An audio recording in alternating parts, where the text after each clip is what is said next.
Buenas. Hoy con mi cabello más despeinado que nunca, vamos a terminar eh, con el libro de Gálatas en los capítulos 5 y 6. A partir de pasado mañana vamos a seguir vamos a empezar con Isaías. Y se viene un camino bien largo hasta finales de septiembre. Isaías tiene, creo que son 63 capítulos, entonces pues va a ser una prueba para todos en el sentido de que tan firmes nos vamos a mantener. No sé si se acuerdan, bueno, Brian en este caso, cuando estuvimos en Salmos, mucha gente se bajó del tren porque pues, Salmos es un libro muy largo, igual que Isaías, igual que lo será Job cuando lleguemos a Job a final de año. Y es muy fácil como perder el impulso. Pero creo que Isaías tiene algo en específico muy chévere y es que eh, tiene cosas muy doctrinales y cosas que nos ayudan a construir un contexto mucho más claro de lo que era la ley antes. Entonces, pues va a estar chévere. Por ahora vamos a empezar con el capítulo 5. Estos dos capítulos son corticos, pero tienen muchísimo contenido. Entonces trataré de ser lo más resumido posible porque el video va a ser largo posiblemente. El capítulo 5 empieza hablando de, tiene una frase que me encantó que es: no estén sujetos al yugo de la esclavitud nuevamente. Y eso me marca mucho porque nosotros mismos, ya lo hemos hablado en los capítulos anteriores, tendemos a esclavizarnos a nosotros. ¿En qué sentido? En que ya habiendo sido liberados, volvemos a pecar y volvemos a encadenarnos nosotros mismos a esos errores de los que ya fuimos redimidos antes. Y aquí está hablando puntualmente de que hay muchas personas de la iglesia que se estaban dejando llevar por estas personas que estaban inculcando la ley de Moisés. Y les decía como ustedes ya fueron redimidos, ya fueron liberados de eso y aún así se empeñan en seguir eh, aferrándose a esa esclavitud de la que ya fueron liberados. Eso por un lado. El siguiente punto es que, digamos que conectando con lo que estaba diciendo, una regresión nunca viene de parte de Dios. Y yo lo pensaba en la música también. Hay una cosa que llaman retrogresiones armónicas. Y es un tema que parece como muy denso, pero simplemente es que yo no puedo ir eh, de un acorde, digamos en este caso sería un quinto, a un cuarto. Es decir, si yo tengo do, re, mi, fa y sol, yo no puedo ir de fa, yo no puedo ir de sol a fa otra vez. Eso se llama una retrogresión y por ciertas reglas musicales no se puede hacer en ningún caso, al menos al principio. Entonces a mí me regañaban mucho porque decían es que usted no puede hacer una retrogresión armónica. Y me recordó esta parte que Pablo dice como es que Dios nunca echa para atrás. Y cuando haya una retrogresión, cuando haya algo que nos está devolviendo a lo que fuimos antes, evidentemente no va a venir de Dios. Y entonces uno pensaría, uff, es que ahorita no estoy tan bien como estaba hace un año, ojalá volviera yo a ese lugar. No sé, en mi caso. Yo estaba mejor hace 6 meses hace 6 o 7 meses que estaba con Sara. Eh, Ojalá volviera a ese lugar. Y resulta que no. La voluntad de Dios no es volver a ese lugar. No estoy hablando de, entonces no vas a volver con esa persona. No lo sé. Eso solo lo sabe Dios. Pero seguramente no va a ser en el mismo lugar ni en las mismas instancias. Porque de Dios nunca viene echarse para atrás. Dios siempre va hacia adelante. Dios siempre quiere algo mejor. Dios siempre quiere cosas más grandes para sus hijos. Nunca volver atrás. Porque Dios no se equivoca. Así de sencillo.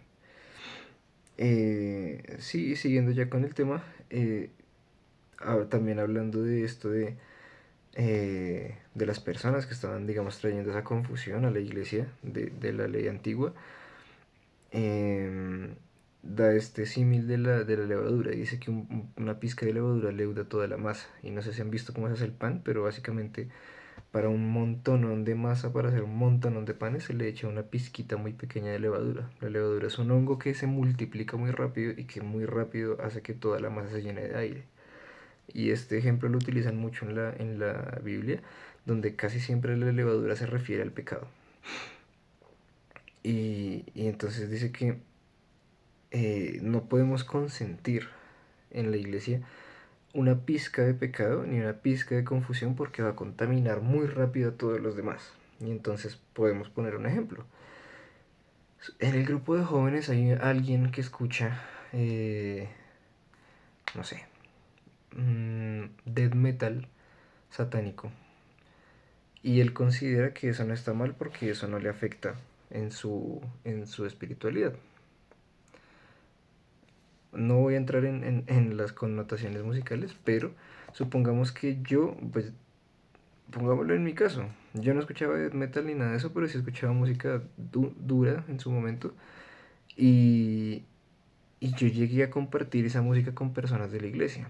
Entonces si yo estando en pecado llego a confundir, es muy fácil empezar a replicar esa confusión dentro de la iglesia. Y entonces ya no soy solo yo el que está fallando, sino que insté a alguien más a fallar.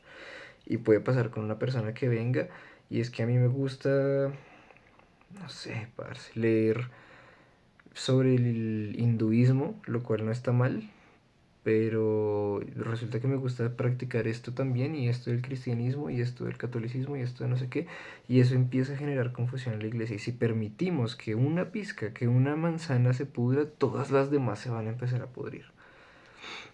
Entonces hay que ser muy, muy rigurosos con qué cosas estamos permitiendo que lleguen a nuestra iglesia y a nuestro grupo de jóvenes, en este caso en específico, porque se vienen cosas duras. Eh, Dice, con respecto a eso también, dice que fuimos llamados a libertad, pero dice que cuiden como las formas de actuar, porque mi forma de resumirlo es que fuimos llamados a libertad, pero no a libertinaje. Y estamos confundiendo siempre, últimamente, lo que es la libertad. La libertad no es poder hacer lo que me da la gana. La libertad es estar tranquilo y en paz, sabiendo que lo que yo estoy siguiendo me está llevando a un mejor lugar. Para mí eso es la libertad. Porque entonces se supone que nosotros como colombianos vivimos en un país libre, pero eso no quiere decir que podamos hacer lo que nos dé la gana. Nosotros estamos regidos bajo unas normas y nosotros confiamos en que esa libertad que nos están dando es seguir esas normas para que todo el mundo esté mejor. Lo mismo es la libertad que ofrece Jesucristo. Jesucristo ofrece la libertad de poder tomar nuestras decisiones basados en una norma, en unos mandamientos que dejó Dios para que todos podamos vivir mejor bajo esas normas. Más adelante también habla de que todas las leyes que hubo en el antiguo pacto se resumen, y esta parte también es importantísima, en amar al prójimo como a mí mismo. Todas las leyes que tienen los judíos, en este caso, se pueden resumir en amar al prójimo como a mí mismo. Todo lo que no tenga que ver con eso sobra. Dios no necesita que uno se lave los pies antes de entrar a la casa, o que uno no coma cerdo, eso no importa. Lo que importa es qué tanto estoy amando yo. Y eso es lo que predica Jesús siempre, qué tanto estás amando. Entonces, esta parte creo que es algo que nos tenemos que grabar todos, y es que podemos seguir cuantas leyes nos dé la gana, pero todo eso no va a edificar en absolutamente nada. Lo que va a edificar es cuánto estoy amando yo al que está al lado mío. Y también con respecto a eso dice, para que no hagáis lo que quisieres. Y se conecta con lo que les decía ahorita sobre el libertinaje. Nosotros somos guiados por el Espíritu para hacer, como les decía antes, para que todos estemos mejor. Y entonces aquí hace un par de listas de lo que son el fruto de la carne y el fruto del Espíritu. Y quería pasar rápidamente por cada una de estas cosas. Entonces dice que el fruto de la carne eh, es adulterio. Les voy a explicar muy rápidamente. Todos sabemos que el adulterio es eh, tener relaciones por fuera del matrimonio. Es decir, yo tengo mi pareja, mi esposa, y tengo relaciones con otra persona. Diferencia, digamos, con la siguiente, que es fornicación. La fornicación es tener relaciones antes del matrimonio. También son relaciones por fuera del matrimonio, pero ya no hablo de una infidelidad, porque puede que yo no tenga una pareja en este momento, pero si estoy teniendo relaciones sexuales antes del matrimonio, eso es fornicación. La inmundicia. La inmundicia habla de todas las depravaciones sexuales que no están dentro de la naturaleza de Dios. ¿Esto qué es? Masturbación, zoofilia, necrofilia, temas de sadomasoquismo, todas estas prácticas que desvían lo que es el acto natural de tener una relación amorosa con otra persona física, se consideran inmundicia. Ya también habrá tiempo de entrar en eso. Si tienen preguntas, me pueden preguntar lo que quieran. Lascivia. Lascivia también habla un poco de la parte sexual, pero no necesariamente ya física, es más como la forma en la que pensamos. Entonces, está bien pensar en cómo va a ser ese tema, es natural, eh, en cómo se debe manejar la sexualidad y todo eso, pero en la óptica como la estamos mirando es importante. Si yo lo estoy viendo desde una parte sana, desde una parte aspiracional, de es que yo quiero tener una pareja porque me gustaría vivir eso con mi pareja, está bien. Pero si yo lo estoy viendo como de, uff, es que esa vieja está buenísima y no sé qué y tal, y lo hago con esa mala intención, eso es la lascivia. Ver las cosas con un morbo distinto a lo que Dios nos ha entregado. Idolatría, ya les he explicado varias veces qué es poner otra cosa en el lugar que tiene Dios en nuestra vida, que es el primer lugar. Eso es la idolatría. Hechicería, pues hay muchos tipos de brujería, de ocultismo, de diferentes cosas, eso también lo sabemos. Y ya se vienen unas que son muy obvias. Enemistades, todos sabemos. Pleitos, todos sabemos. Celos, ya sabemos qué es. La ira, ya sabemos qué es. La contienda, sabemos qué es. La disensión es muy similar a la contienda, simplemente es como, sin, digamos, violencia, por decirlo de alguna forma. Las herejías, pero también creo que todos sabemos, pero por si las moscas, una herejía es tomar la palabra de Dios y transgredir el significado para nuestra conveniencia. Envidia ya sabemos qué es, homicidio sabemos qué es, borrachera sabemos qué es, orgías también sabemos qué es, pero por si las moscas, pues son relaciones sexuales con más de 3 o 4 personas. Eh, bueno, básicamente con más de una persona al mismo tiempo. Eh, Eso es una orgía, etcétera. Y dice que y todo lo que sea semejante a esto, es decir, no es solo esto, son todas las cosas que el Espíritu Santo nos revela a nosotros que están mal. ¿Y cómo sabemos que algo está mal? Porque nos pica. Si tenemos el Espíritu Santo sabemos como, uy, de pronto esto que voy a hacer no está tan bien. Y hay veces que no nos resistimos, hay veces que sí, pero por eso tenemos que estar equipados. Em, y habla en contraposición ya del fruto del Espíritu. Y para terminar este capítulo, entonces el fruto del Espíritu es amor, sabemos que es el amor, el gozo, ya lo he explicado en algunas ocasiones, pero igual me gustaría puntualizar que el gozo no es alegría ni felicidad. El gozo va por encima de las emociones humanas y va por encima de los sentimientos. Es decir, el gozo es algo que nosotros, es la certeza de que nosotros estamos bien y de que todo lo que está pasando es obra, es Dios obrando para nuestro bien. Aunque yo me sienta triste, aunque me sienta deprimido, aunque esté ansioso, aunque esté, etcétera, etcétera, etcétera, el gozo va por encima de todo eso. La paz, sabemos que es también. Paciencia, benignidad. Benignidad es que nuestros actos nos lleven a ser buenos por naturaleza. Es decir, que todo lo que yo haga nazca de la intención de ser bueno para agradar a Jesús. La bondad es muy similar, pero tiene más que ver con la generosidad, con el corazón con el que yo estoy dando.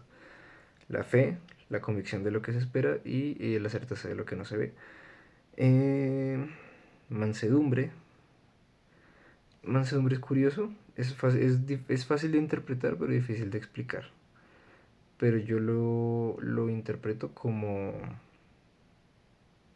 mm, la capacidad de ser tranquilo frente a las dificultades que se vienen y frente a los ataques que vienen hacia mí.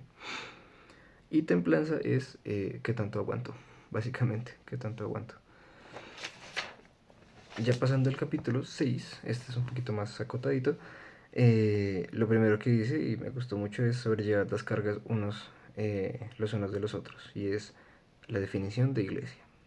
Nosotros, la iglesia es necesaria, entre muchas otras cosas, para esto, para sobrellevar las cargas de los otros, para que el ser humano no está diseñado para estar solo. Entonces, cuando tengan un problema, no se lo traguen, para eso estoy yo. Para eso están los amigos que tienen en la iglesia. Y si en el caso de Lina no conoces a gente en la iglesia, para eso estoy yo. Es importante que hablemos de esos problemas en nuestra intimidad con Dios, pero Dios puso a las personas que están a nuestro lado para poder hablarlas. Cuando yo tengo un problema, se lo cuento a alguno de ustedes, o se lo cuento a Felipe, que es mi líder, o se lo cuento a Mafe, que es mi mejor amiga, o se lo cuento a X o Y. Y se lo cuento a Dios también claramente.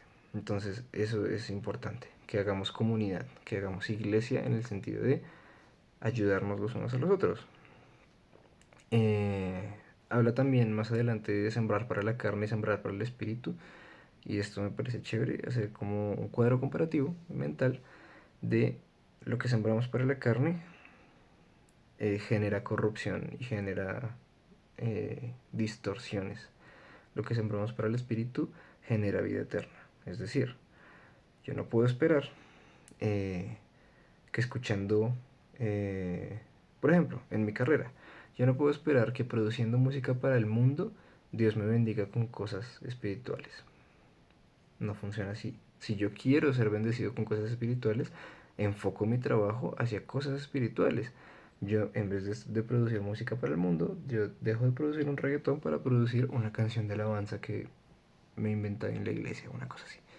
Es una forma de verlo. Se puede aplicar a todos los ámbitos de la vida. Más adelante dice que no nos cansemos de hacer el bien. Y esto es curioso porque es muy fácil caer. Es muy fácil pensar como, pues es que yo llevo 3 años sirviendo todos los días, todos los domingos, todos los fines de semana, rompiéndome y yo no he visto bendición. Al contrario, yo llevaba 2 años sirviendo sin parar ni un solo fin de semana y me robaron computador, tablet, celular, audífonos, de todo. Y para mí hubiera sido fácil decir, ¿para qué estoy haciendo esto si no recibo bendición de ningún lado? Pero aquí dice, no se cansen de hacer el bien, porque en su momento llegarán las bendiciones de todo eso. Y recuerden siempre que nosotros no obramos bien para cosechar cosas en vida. Nosotros obramos bien para cosechar en vida eterna. Es decir, después de los últimos tiempos. También hubo un tema que me pareció aquí curioso.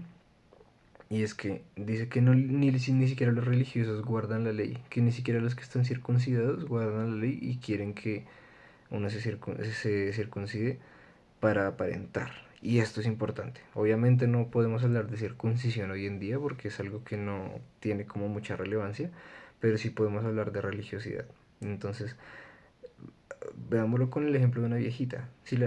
Cuando yo me hice este tatuaje, vino una señora de la iglesia y me miró re feo y súper, ay, usted como que se hizo un tatuaje, no sé qué, no sé qué. Pero estoy seguro de que esa señora no cumple todas las cosas que cree. Y así pasa siempre. Y entonces lo único que quieren es aparentar perfección en la iglesia. Y que todo el mundo piense que ellas son impolutas, perfectas y que en su casa todo es perfecto. Y resulta que no. Esas son las personas que más problemas internos tienen. Entonces no hagamos las cosas por aparentar, sino que obremos bien, como les decía, para agradar a Jesús. Y por último, Pablo cierra, digamos, toda esta epístola diciendo que él no se gloría en las obras de la ley, ni en cumplir cosas, ni en predicar, ni en nada, sino que se gloría en la cruz de Cristo, porque eso es lo que nos hace criaturas nuevas. Y ya, eso sería todo por hoy. Sé que el video estuvo larguito, pero quería explicar todo y dejarlo todo bien claro porque tenía muchísimo contenido. Nos vemos en Isaías. Un abrazo y espero que puedan verlo completo.